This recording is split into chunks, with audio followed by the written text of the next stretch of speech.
El Poder Judicial del Estado de Baja California Sur evoluciona para ti.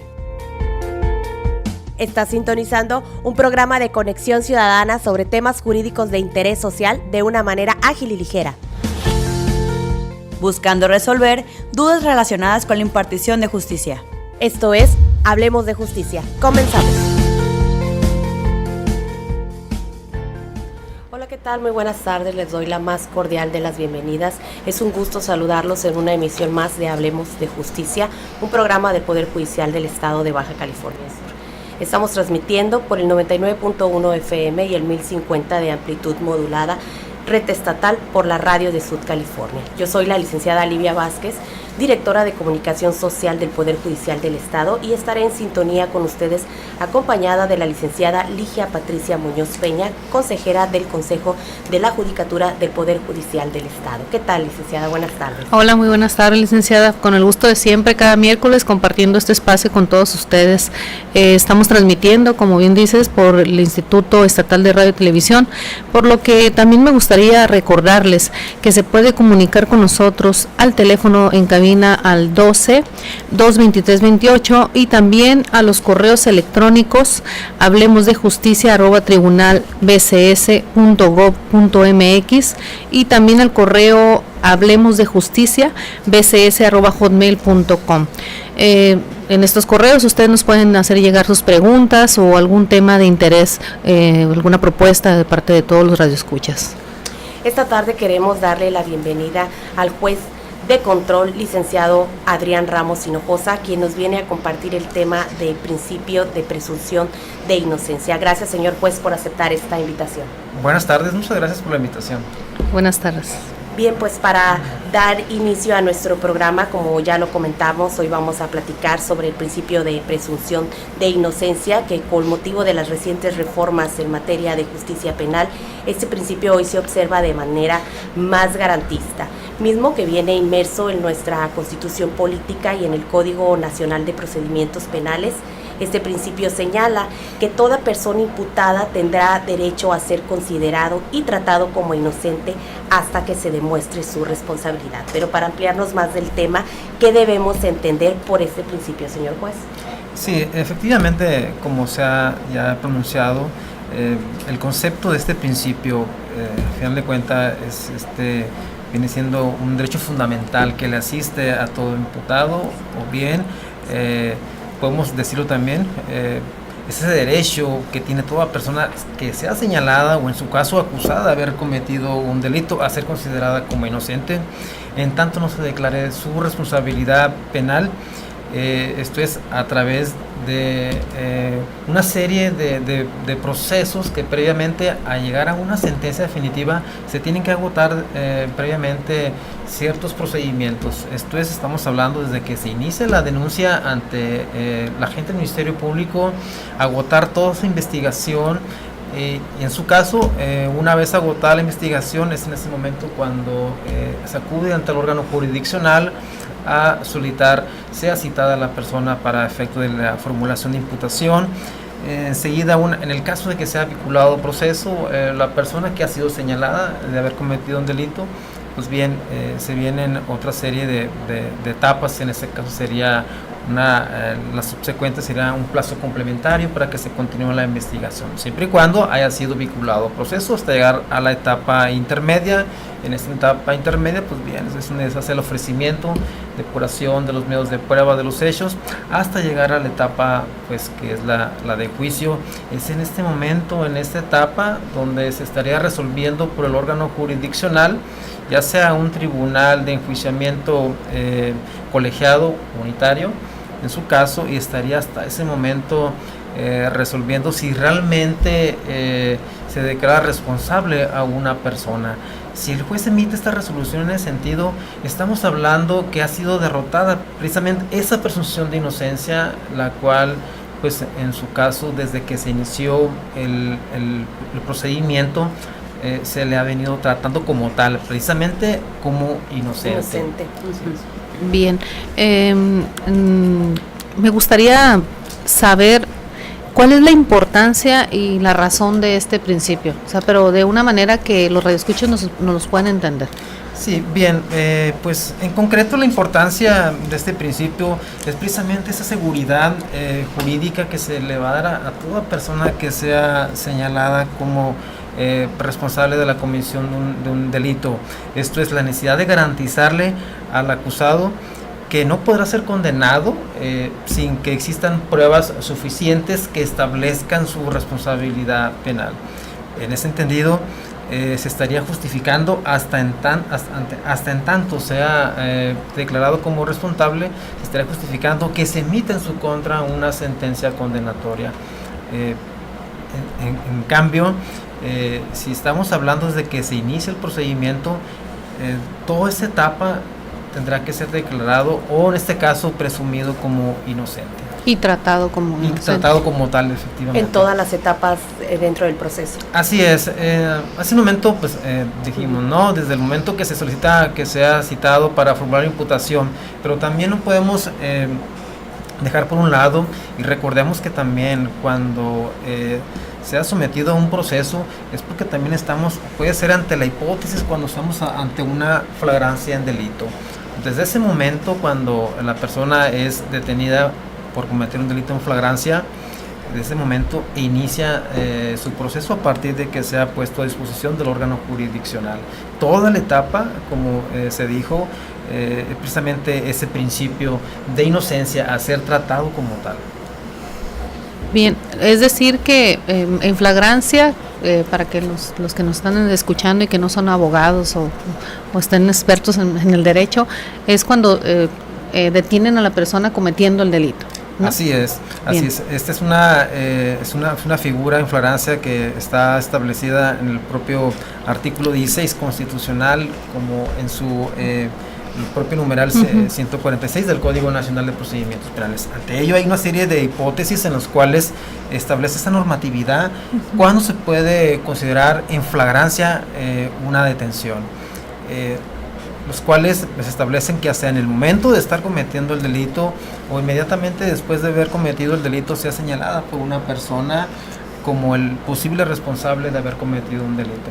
Para ello tiene el término de 48 horas el agente del Ministerio Público para a su vez recabar todos los antecedentes de investigación, y si considera el agente del Ministerio Público que esa detención que se realizó ya sea por un ciudadano por algún elemento policiaco, el propio agente del Ministerio Público puede solicitar que se señale una fecha de audiencia para efecto de que el órgano jurisdiccional, en este caso, lleve a cabo ese control de detención. El órgano jurisdiccional va a hacer esa calificación de este control de detención y en este caso va a determinar si esa detención fue de manera legal, pero también va en ese momento a resolver si la retención que realizó el agente del Ministerio Público se ajustó a derecho. Cumplió con la propia normatividad que establece tanto el artículo 16 constitucional como el propio artículo 146 del Código Nacional de Procedimientos Penales. Eso se verifica si se han cumplido todos y cada uno de los requisitos. Bien.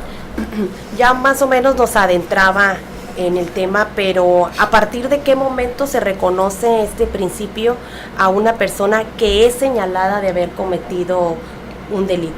Bien, bueno, en nuestro país la presunción de inocencia tiene un antecedente más antiguo desde la Constitución de Apatzingán, la cual es del año de 1814.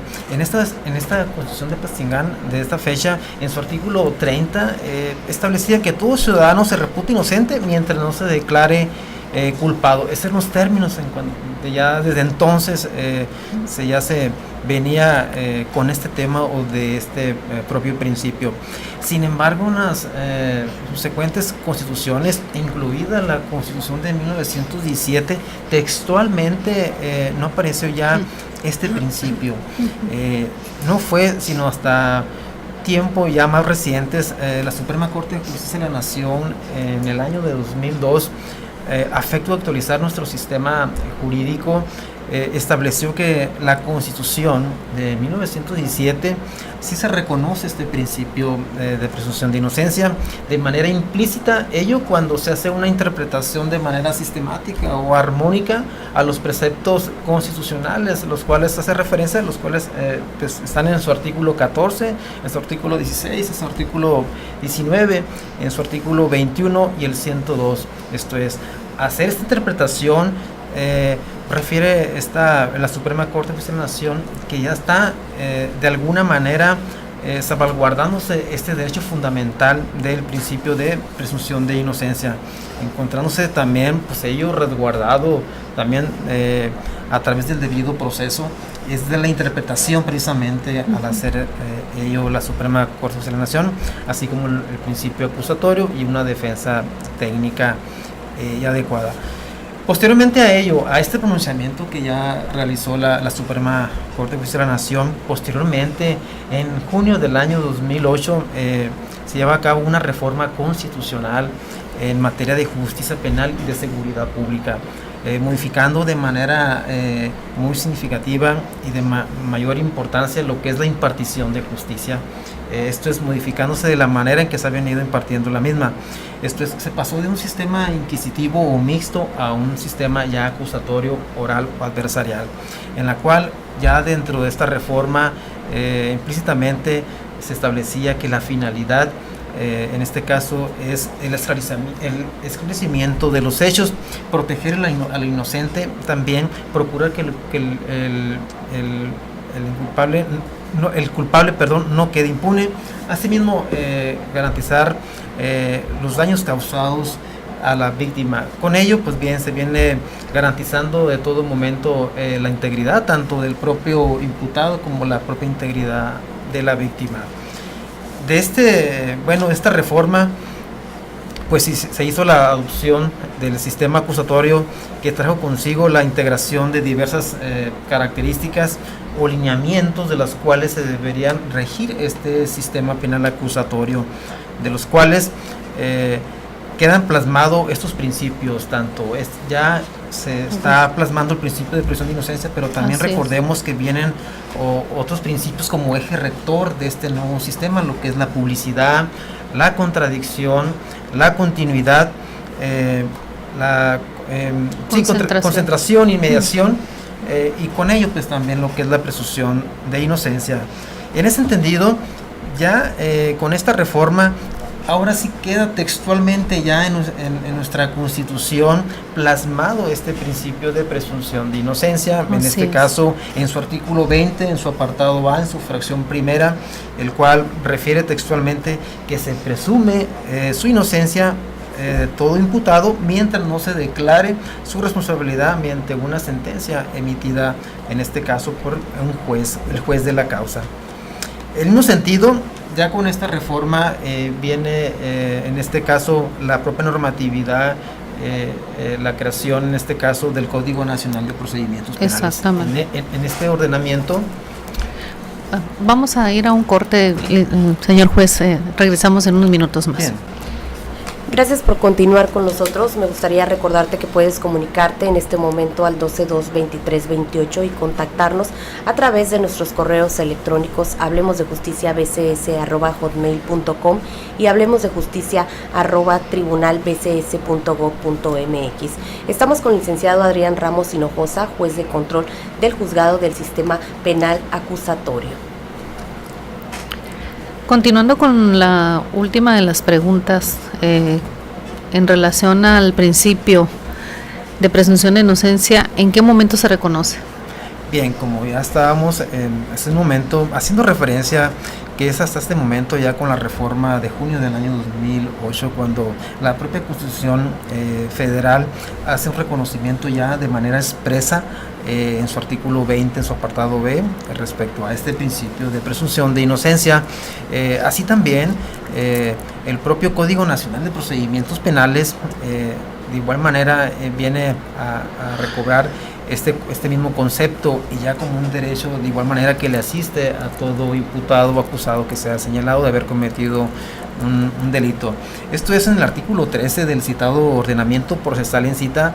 También hace referencia a que toda persona se presume inocente y será tratada como tal en todas las etapas del procedimiento mientras no se declare su responsabilidad. Esto es mediante una sentencia emitida por el órgano jurisdiccional correspondiente.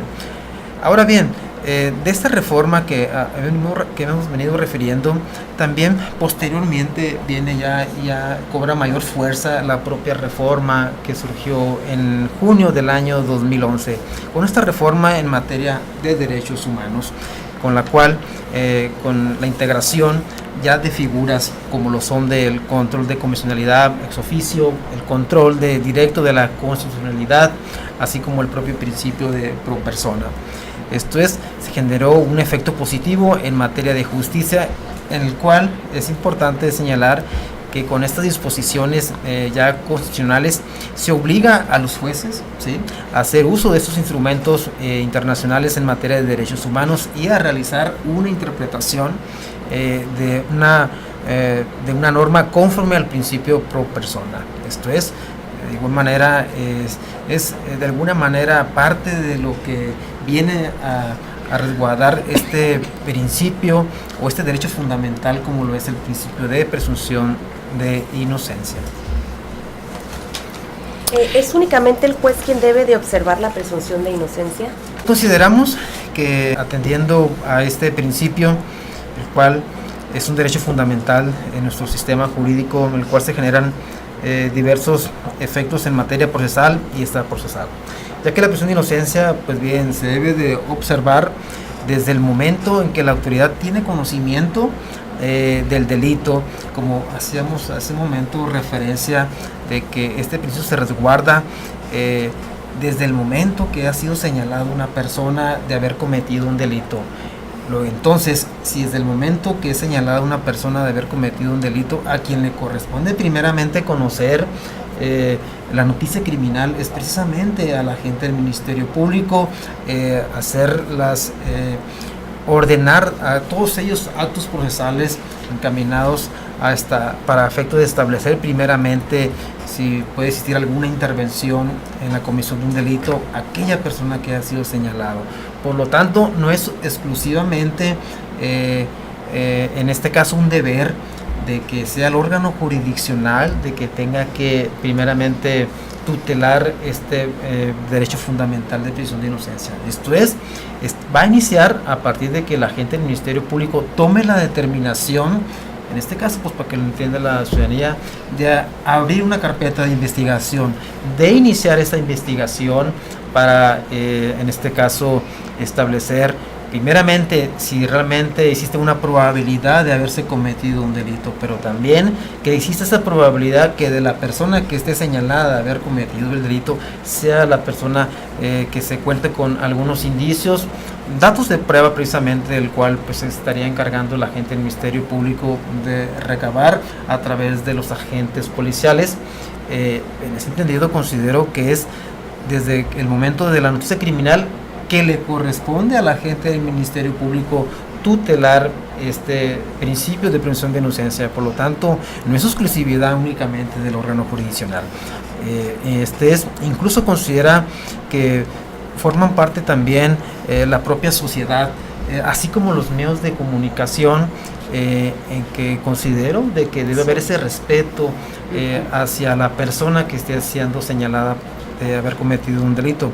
Posteriormente, pues bien, ya viene y le corresponde al órgano jurisdiccional, pero ello hasta una vez que la gente del Ministerio Público toma la determinación de solicitar formular la imputación correspondiente, ya sea como en el caso que estábamos poniendo en su momento, un caso hipotético de que una persona sea detenida en flagrancia de cometer un delito, que únicamente tendría ahí el agente del Ministerio Público 48 horas para solicitar al órgano jurisdiccional llevar a cabo una audiencia de control de detención y por ende en la misma audiencia pues se le formule la imputación. Bueno, para que se entienda al ciudadano qué es la imputación, estamos hablando mucho de la imputación. Sí. La imputación es la comunicación que le va a hacer el agente del Ministerio Público que le siga una investigación, pero este comunicado se lo va a hacer directamente a la persona. Tiene que estar el imputado o la persona señalada como de haber cometido un delito ante la presencia del juez. Con ello se está de alguna manera resguardando estos principios como lo son la inmediación, esto es ante la presencia del órgano jurisdiccional.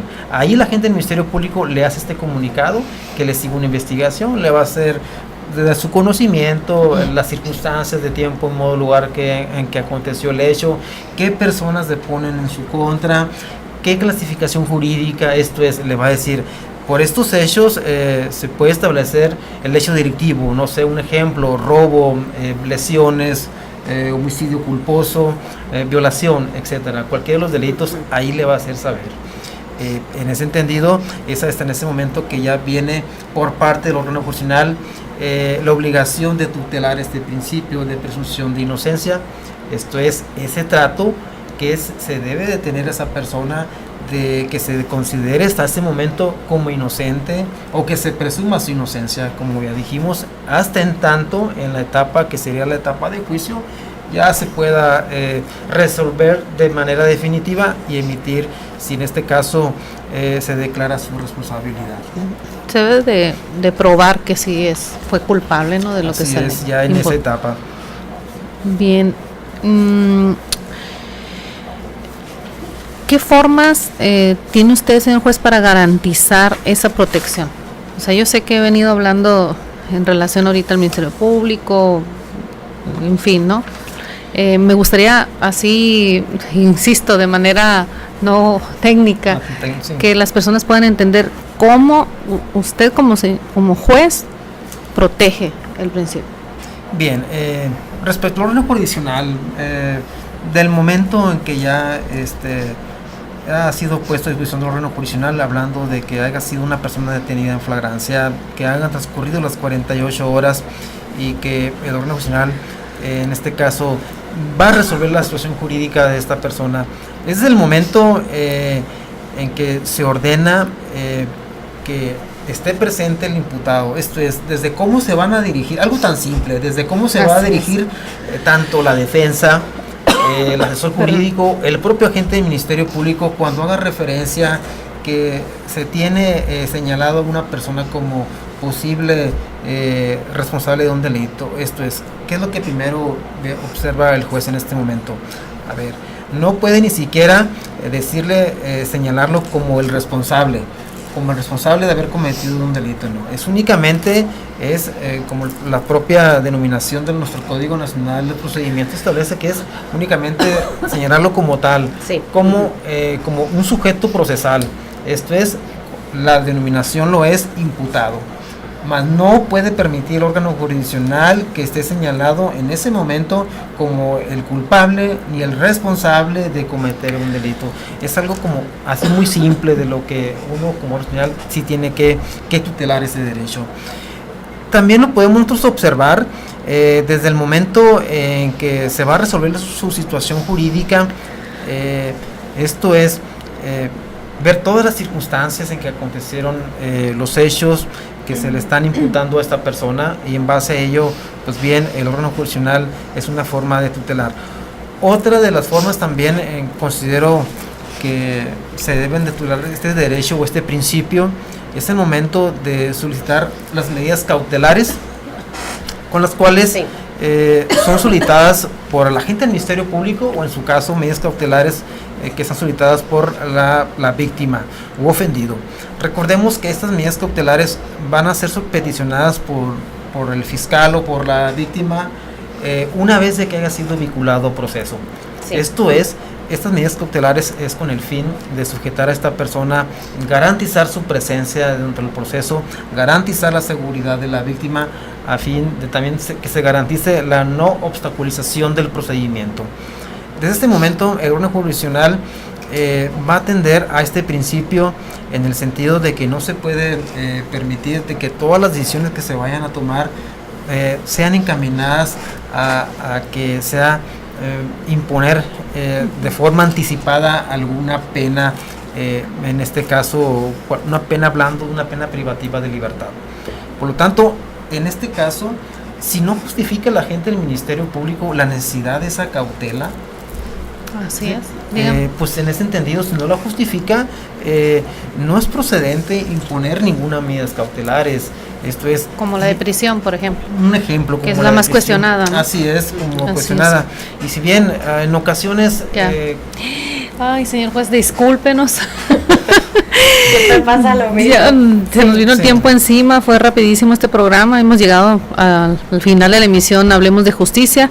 Soy la licenciada Ligia Patricia Muñoz Peña y queremos agradecer al juez de control, licenciado Adrián Ramos Hinojosa, que nos acompañó en este programa, nos hizo favor de compartir este interesante tema. Muchísimas gracias, señor juez. No, al contrario, muchas gracias por la invitación. Gracias a todos quienes nos escucharon el día de hoy. Esperamos nos sintonicen el próximo miércoles en punto de las 6:30 de la tarde por la radio de Sur California. Les recordamos nuestros correos electrónicos hablemosdejusticia@tribunalbcs.go.mx y hablemosdejusticia@bcs.hotmail.com. Nuestro siguiente programa, pensión alimenticia, montos y el requerimiento retroactivo. Se despide la licenciada Livia Vázquez. Hasta la próxima.